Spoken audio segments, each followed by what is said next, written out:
যে পৃথিবীটা থাকার জায়গা নয়। আপনার গায়ে একদিন কাফনটা আসবে, আপনাকে মৃত্যুবরণ করতে হবে। আপনার নেতা যদি ইসলাম বিরোধী কোনো কাজ করে, আপনার নেতা যদি কোরআন বিরোধী কোনো কাজ করে, আপনার নেতা যদি কোরআন দিয়ে রাষ্ট্র পরিচালনা করতে না চায়, তাহলে ওই নেতাকে মানা যাবে ভাই? মানা যাবে? ওই নেতাকে মানা যাবে না, ওই নেতাকে মানা যাবে না। আবু বকর রাদিয়াল্লাহু তাআলা আনহু বলছেন, ইয়া রাসূলুল্লাহ, আপনি টেনশন করিয়েন না, আমি আপনার সাথে যাব, আমি যাব। আমার ছেলে মেয়ে স্ত্রী পুত্র ব্যবসা বাণিজ্য সব থাকবে, আমি আপনার সাথে যাব। তো এরকম বন্ধু কি আছে বর্তমানে?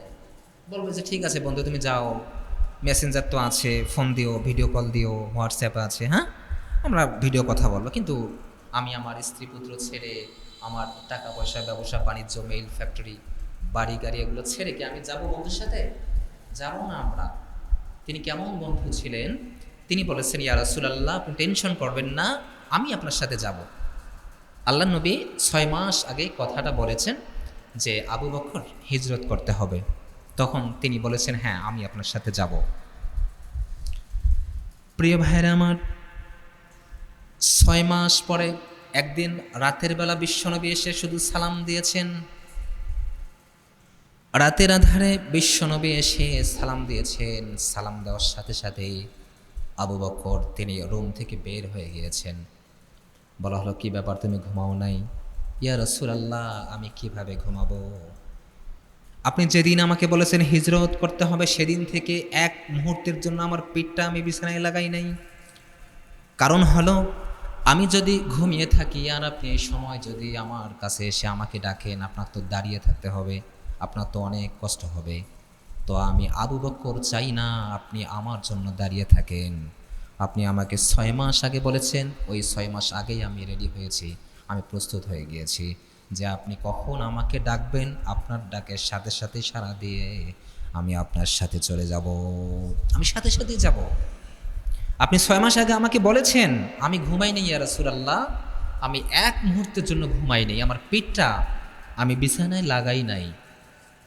6 মাস পরে তিনি যখন এসে শুধু একবার ডাক দিয়েছেন, সাথে সাথেই তিনি দরজা খুলে বের হয়ে আসছেন, চলেন আমরা যাব।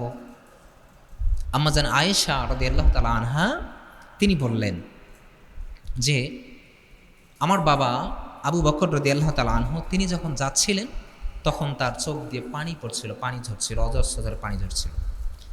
জিজ্ঞেস করলাম যে বাবা, তুমি কান্না কেন করছো, তুমি যাও।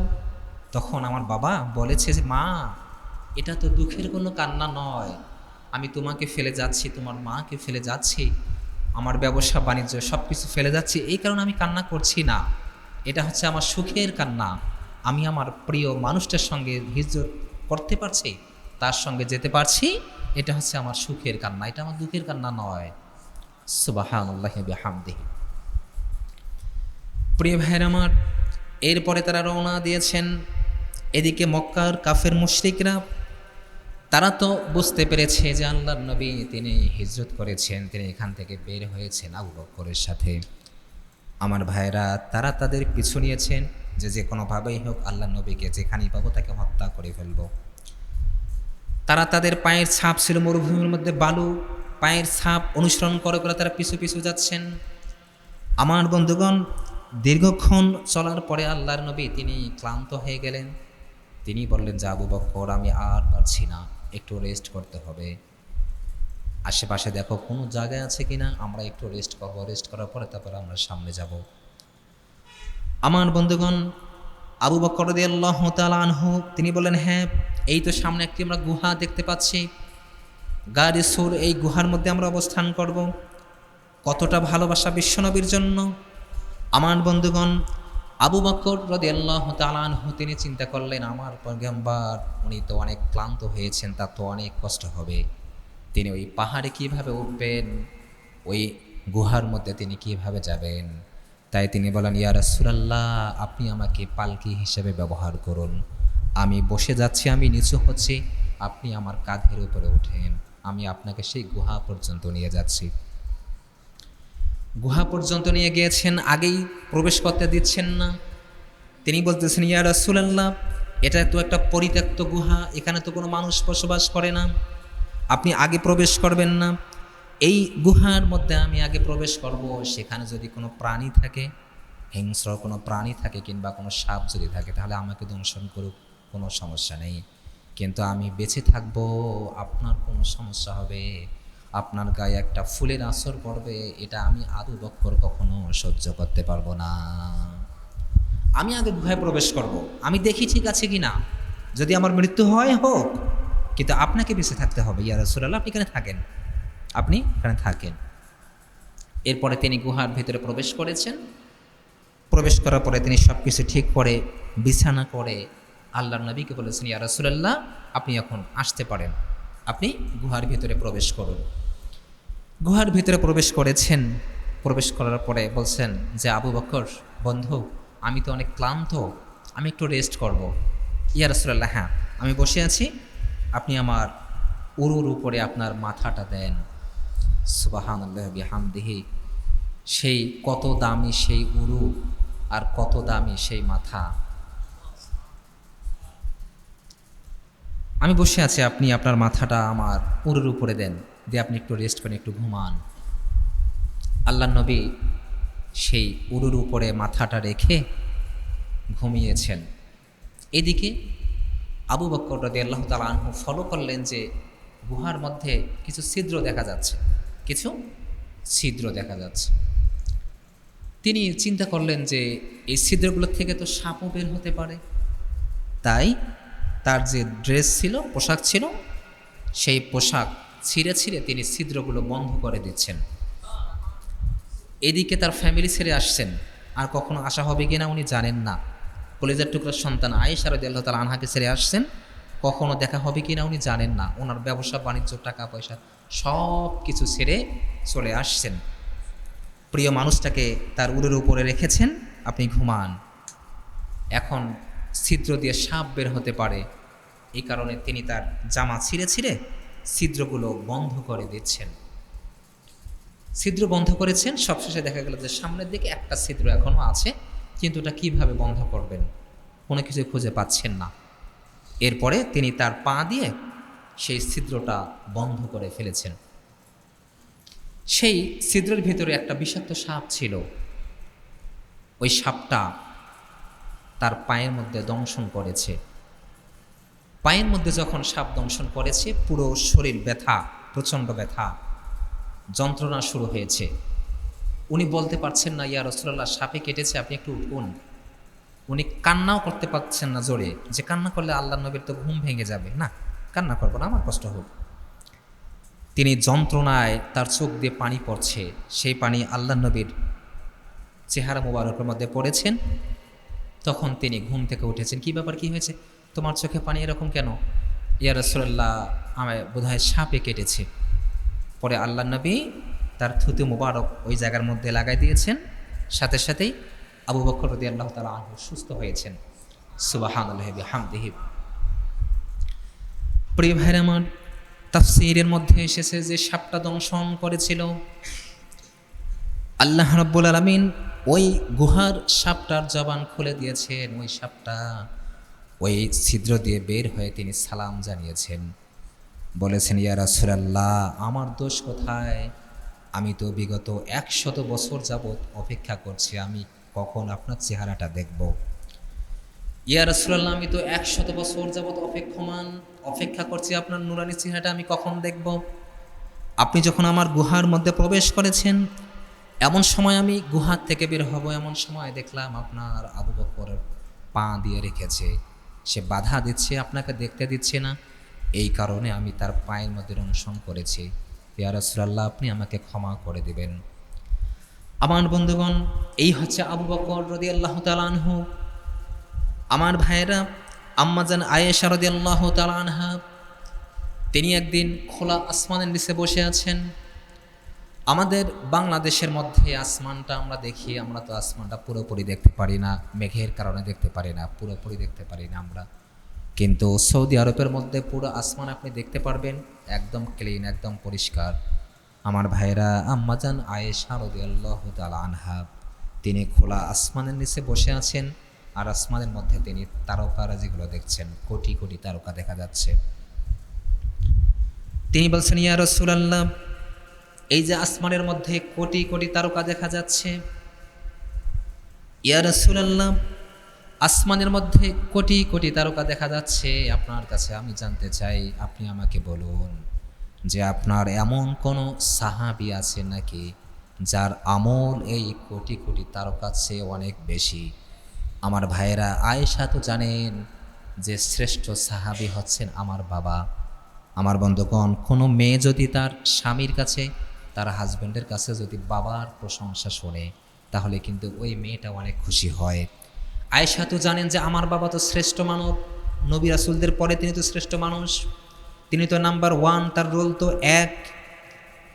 যত সাহাবায়ে কেরাম আছে, সমস্ত সাহাবায়ে কেরামদের মধ্যে এক নম্বর রোল হচ্ছে আবু বকর রাদিয়াল্লাহু তাআলা আনহুর। আম্মা জান আয়েশা বলেছেন, ইয়া রাসূলুল্লাহ, এই যে আসমানের মধ্যে কোটি কোটি তারকা দেখতে পাচ্ছি, আপনি আমাকে বলেন যে আপনার এমন কোনো সাহাবী আছে নাকি যার আমল এই কোটি কোটি তারকার চেয়ে অনেক বেশি? তিনি বলেছেন, হ্যাঁ আছে তো, ওমর। কি বলেছেন? ওমর রাদিয়াল্লাহু তাআলা আনহুর কথা বলেছেন। আপনারা তো সুবহানাল্লাহ বলতে পারেন না ভাই। তিনি বলেছেন, হ্যাঁ আছে তো ওমর। তখন তার ফেসটা মলিন হয়ে গেল। আহারে, আমি তো ভেবেছিলাম আমার বাবার কথা বলবেন, আমার বাবা আবু বকরের কথা বলবেন, কিন্তু উনি তো ওমর রাদিয়াল্লাহু তাআলা আনহুর কথা বললেন। তাই মনটা খারাপ হয়ে গেল, তিনি একটু তার ফেসটা ফিরালেন।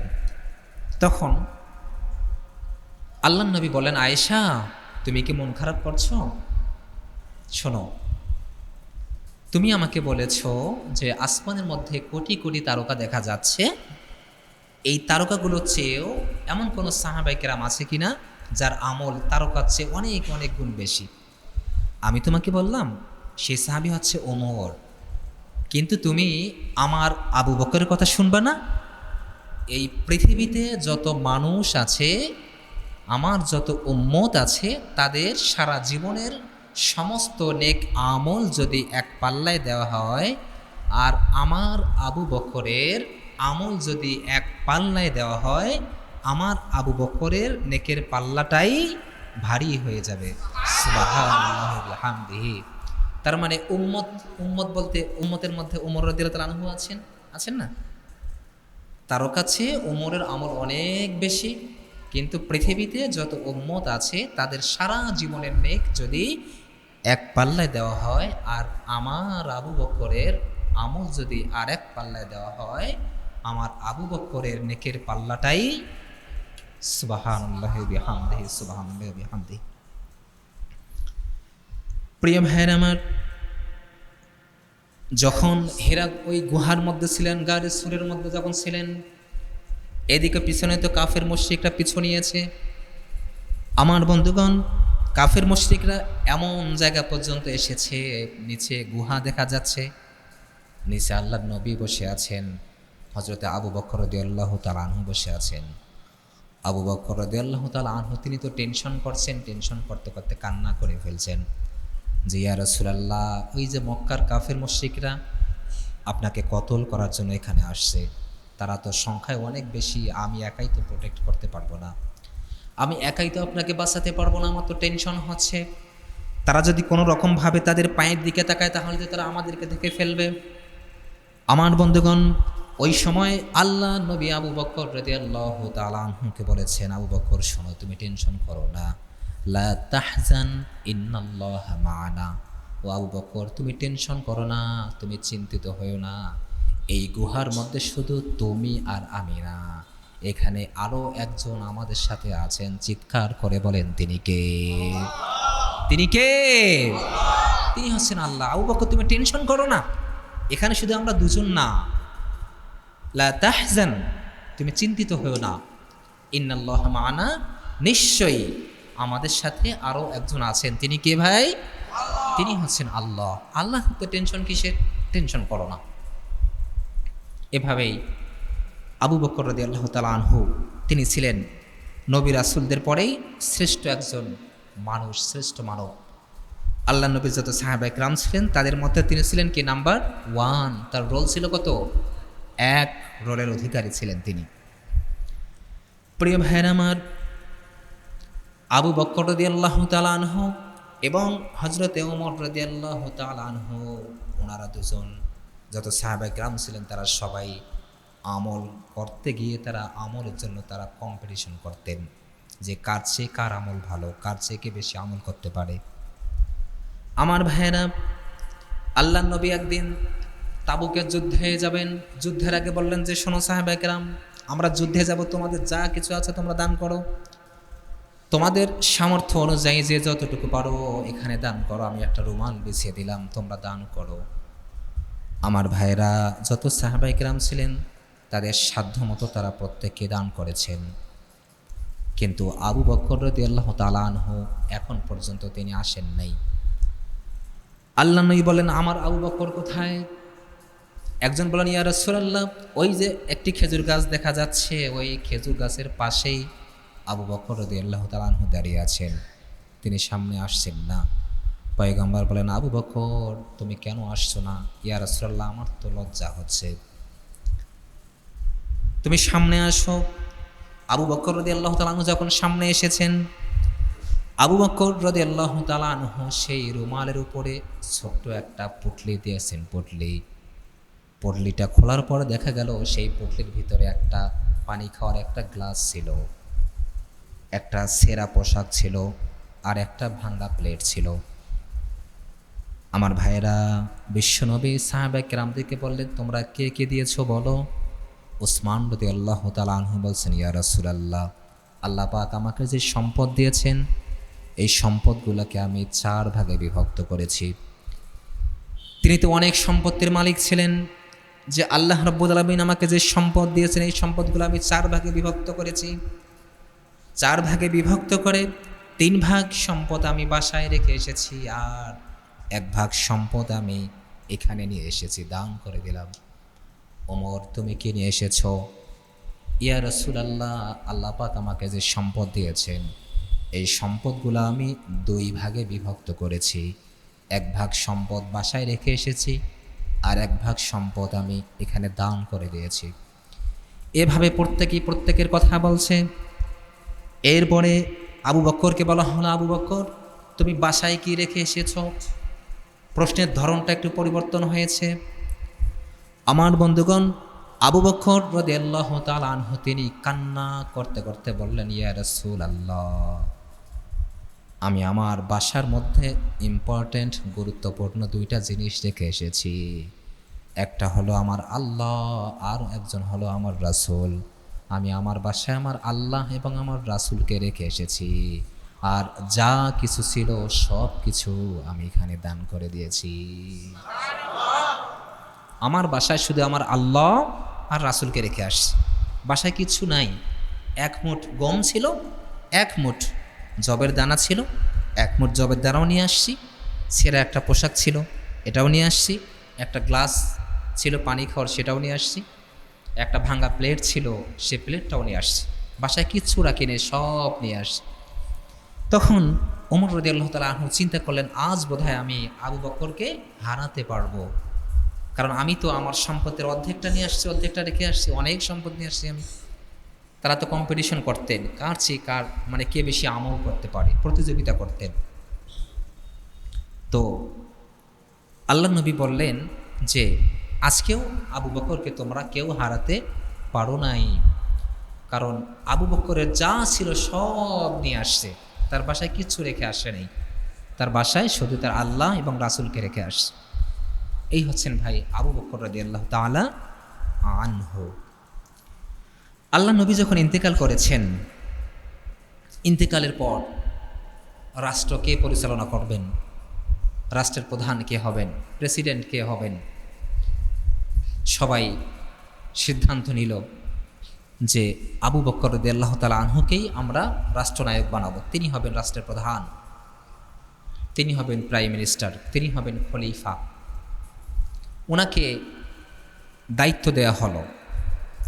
উনি দায়িত্ব পাওয়ার পর রাষ্ট্রে যত মানুষ ছিল প্রত্যেকটা মানুষকে ডেকেছেন, ইনভাইট করেছেন, ডেকে বলেছেন যে আপনারা শোনেন, আমার তো কোনো যোগ্যতা নেই রাষ্ট্র পরিচালনা করার মতো, আপনারা জোর করে আমাকে দায়িত্ব দিয়েছেন, আমি আপনাদেরকে বলছি শপথ গ্রহণের পূর্বেই আমি আপনাদেরকে বলছি, যদি কোনো সময় আপনারা দেখেন আপনাদের নেতা, আপনাদের রাষ্ট্রনায়ক আল্লাহ এবং তার রাসূল বিরোধী কোনো কাজ করছে, আল্লাহ এবং তার রাসূল বিরোধী কোনো কথা বলছে, কোনো কাজ করছে, তখন আপনারা সেই রাষ্ট্রনায়কের ঘাড় ধরে সেখান থেকে নামাই দিবেন। সুবহানাল্লাহি বিহামদি। এই কথাটা কে বলছেন ভাই? আবু বক্করের মতো লোক বলছেন, শ্রেষ্ঠ মানুষ তিনি বলছেন যে আপনারা তো আমার প্রজা, আমি আপনাদেরকে বলছি, আপনারা যেদিন দেখবেন আমি আল্লাহ এবং তার রাসূলের বিরুদ্ধে গিয়েছি, আমার কোনো কাজ, কোনো সমর্থন যদি আল্লাহ এবং তার রাসূলের বিরুদ্ধে চলে যায়, সেই দিনেই সাথে সাথেই আমার ঘাটটা ধরে আমাকে ক্ষমতার আসন থেকে আমাকে নামাই দিবেন। এটা থেকে আমাদেরকে শিক্ষা নিতে হবে না? শিক্ষা নিতে হবে। রাষ্ট্র যারা পরিচালনা করবেন এখান থেকে শিক্ষা নিতে হবে। আর যারা প্রজা আছেন, যে সমস্ত মানুষেরা ওই যে নেতারা সিগারেট খেয়ে ফেলে দেয়, সিগারেটটা উঠে আবার লাগাইয়া খায়, টেন্ডারবাজি করতেছেন, চাঁদাবাজি করতেছেন, যে মানুষগুলো, আপনারা একটু মনে রাখেন যে এই পৃথিবীটা থাকার জায়গা নয়। আপনার গায়ে একদিন কাফনটা আসবে, আপনাকে মৃত্যুবরণ করতে হবে। আপনার নেতা যদি ইসলাম বিরোধী কোনো কাজ করে, আপনার নেতা যদি কোরআন বিরোধী কোনো কাজ করে, আপনার নেতা যদি কোরআন দিয়ে রাষ্ট্র পরিচালনা করতে না চায়, তাহলে ওই নেতাকে মানা যাবে ভাই? মানা যাবে? ওই নেতাকে মানা যাবে না, ওই নেতাকে মানা যাবে না, ওই নেতাকে মানা যাবে না। আবু বকর রাদিয়াল্লাহু তাআলা আনহু বললেন যে যদি কোনো সময় আপনারা দেখেন যে আমি ইসলামের বিরুদ্ধে কোনো কাজ করছি, আল্লাহ এবং তার রাসূলের বিরুদ্ধে কোনো কাজ করছি, সাথে সাথেই আমার গর্দান ধরে, আমার ঘাড় ধরে আমাকে ক্ষমতার আসন থেকে নামাই দিবেন। এরকম কথা যদি কোনো রাষ্ট্রনায়ক শপথ নেওয়ার আগে বলে যে আমি সবাইকে বলছি, আমি যদি কোনো কোরআন বিরোধী কাজ করি, আমি যদি কোনো 2 নম্বরে করি, জনগণের হক মেরে খাই, টেন্ডারবাজি করি, চাঁদাবাজি করি, তাহলে আপনারা আমাকে আমার ঘাট ধরে আমার ক্ষমতার আসন থেকে নামাবেন। তাহলে কি এই সমাজের মধ্যে কোনো টেন্ডারবাজি, 2 নম্বরি, 6 নম্বরি, চাঁদাবাজি থাকবে ভাই? থাকবে? থাকবে না। প্রিয় ভাইয়ের আমার, হজরতে আবু বকর রাদিয়াল্লাহু তাআলা আনহু তিনি যখন খলিফা, তিনি যখন রাষ্ট্রনায়ক, আল্লাহর নবী তো পৃথিবী থেকে চলে গিয়েছেন, মসজিদে নববীর মধ্যে একটা লিস্ট ছিল, ওই লিস্টের মধ্যে নাম লেখা ছিল যে ওই রাষ্ট্রের মধ্যে যে মানুষগুলা একা চলাফেরা করতে পারে না, একেবারেই গরিব মানুষ, একেবারেই মুমূর্ষ রোগী যারা একা চলাফেরা করতে পারে না, এই মানুষগুলোর লম্বা একটা সিরিয়াল ছিল সেই মসজিদে নববীর মধ্যে। ওই লম্বা সিরিয়ালের পাশেই নাম লেখা ছিল যে অমুক মানুষটা অসুস্থ, তার পাশে একজন নাম লেখা ছিল একজন সাহাবায়ে কেরামের, যে এই মানুষটা তার সেবা করবে শুধুমাত্র আল্লাহর জন্য। এভাবে যতগুলো মানুষের নাম লেখা ছিল, যতগুলো মানুষ অসুস্থ ছিল, প্রত্যেকটা মানুষের পাশেই ব্রাকেট দিয়ে একটি নাম লেখা ছিল, একজন সাহাবায়ে কেরামের নাম লেখা ছিল যে এই সাহাবা ওই মানুষটা সেবা করবেন। আবু বকর রাদিয়াল্লাহু তাআলা আনহু, ওমর রাদিয়াল্লাহু তাআলা আনহু তারা তো কম্পিটিশন করতেন কার চেয়ে কে আমল বেশি করতে পারে। ওমর রাদিয়াল্লাহু তাআলা আনহু তিনি একদিন ফলো করলেন যে একজন বৃদ্ধা মহিলার নাম দেখা যাচ্ছে, কিন্তু তার পাশে কারো নাম তো দেখা যাচ্ছে না, যার কারণে ওমর রাদিয়াল্লাহু তাআলা আনহু ফজরের নামাজ আদায় করলেন। ফজরের নামাজ আদায় করে ওই বৃদ্ধা মহিলার বাসায় গিয়েছেন, যে বলা হলো যে মা আমি তো ওমর এসেছি, আপনার কাজ যদি থাকে আমি করে দিব, কি কি কাজ আছে আমাকে বলে দিন। আমার ভাইরা, বৃদ্ধা মহিলা বলতেছেন তুমি ওমর কিনা আমি তো জানি না, কিন্তু তোমার আগেই কে যেন একজন এসেছিল, চাদর পরিধান করে এসেছিল, আমি তার ফেসটা দেখতে পারি নাই, ওই লোকটা এসে আমার সমস্ত কাজগুলো কমপ্লিট করে দিয়ে গিয়েছে, তোমাকে আর কোনো কাজ করতে হবে না। ঠিক আছে। এরপরে তিনি পরের দিনে তিনি ফজরের নামাজের আগেই আসছেন, যাই দেখি তো আজকে একটু আগে যাই। ফজরের নামাজের তাহাজ্জুদের নামাজ শেষ করে তিনি ফজরের নামাজের আগে গিয়েছেন, যে বলেছেন মা আমি তো ওমর, আমি এসেছি, তোমার কোনো কাজ আছে নাকি আমাকে বলো, আমি সেই কাজগুলো করে দিব। ওই বৃদ্ধা মহিলা বলতেছে তুমি ওমর কিনা আমি জানি না, তোমার আগে একজন এসেছিল, আমি তার ফেসটা দেখি নাই, সে চাদর পরিধান করে সে আমার সমস্ত কাজগুলো করে গিয়েছে। আমার বন্ধুগণ, তখন ওমর রাদিয়াল্লাহু তাআলা আনহু বলেন, কি রে, কে কাজ করে? কাজ পরে আগে দেখব কাজটা করে কে। আমি ফজরের পরে আসলাম, ফজরের পরে এসে দেখলাম কে কাজ করলো তাকে আমি পেলাম না, যার কারণে আমি ফজরের আগেই আসলাম। তারপরেও কে কাজ করলো আমি তাকে দেখলাম না। আমি আগামীকাল তাহাজ্জুদ না পড়েই আসব। এখান থেকে বুড়িমার কাজ শেষ করে তারপরে আমি বাসায় যে তাহাজ্জুদের নামাজ পড়ব। আমার ভাইয়েরা, তিনি তাহাজ্জুদ না পড়ে আসছেন, এসে দেখেন একজন লোক চেনা যাচ্ছে না, চাদর পরিধান করে, চাদর দিয়ে ফেসটা ঢেকে তিনি ওই বুড়িমার রুম পরিষ্কার করে দিচ্ছেন। ওমর রাদিয়াল্লাহু তাআলা আনহু তিনি পেছন থেকে ধরে ফেলেছেন, এই কে তুমি, তোমার পরিচয় কি, তুমি কাজ করতে আসছো, তোমার তো ওখানে লিস্টে নাম দেখলাম না, তুমি কে?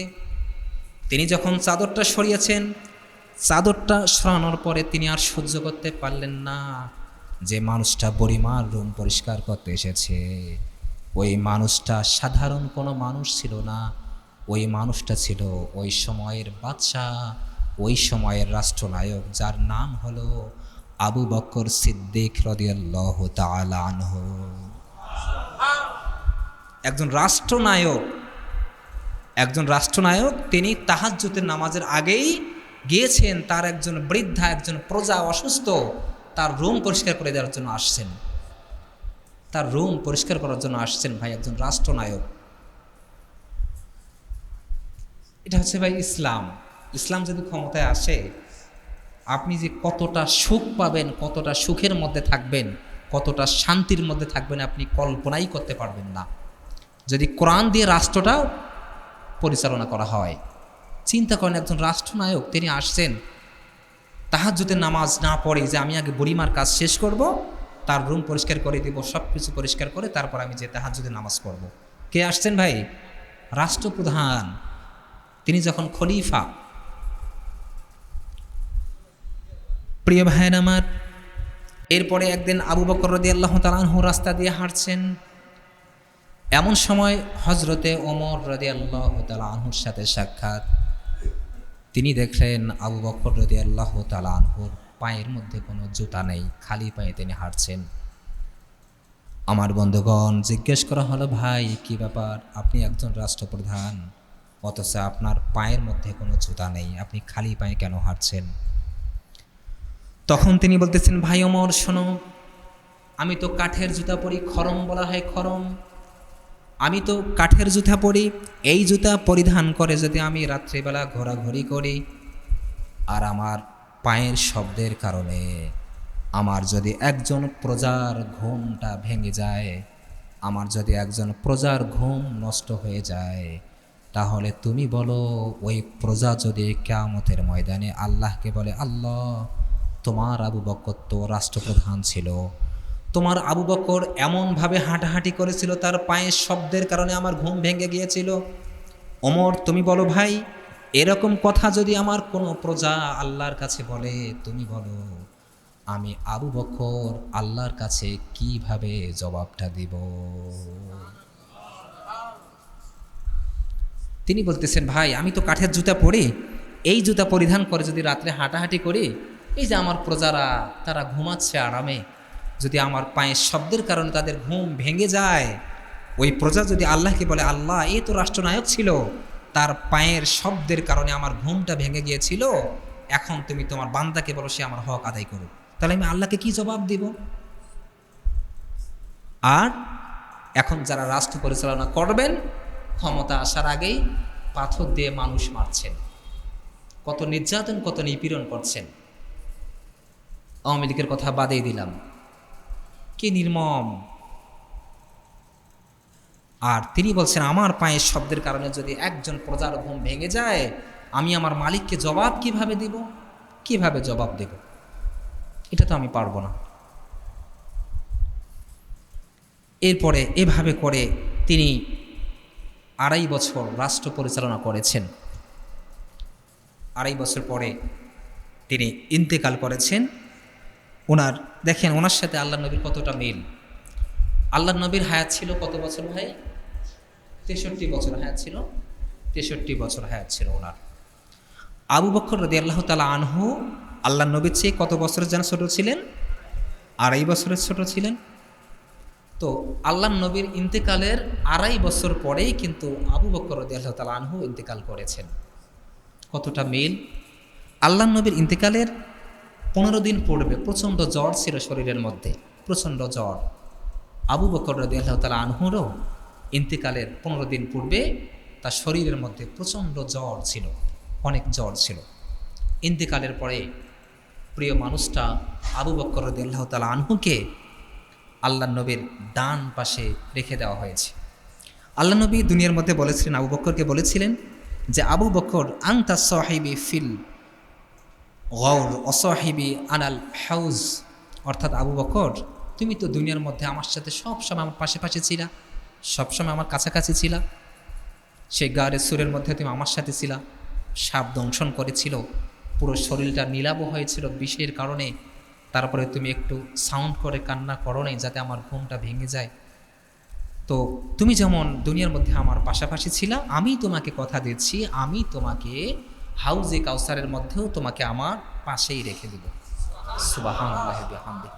আজ সেই প্রিয় মানুষটা, কলিজার মানুষটা দুনিয়ার মধ্যে পাশে ছিলেন, এখন একসাথেই তারা শুয়ে আছে।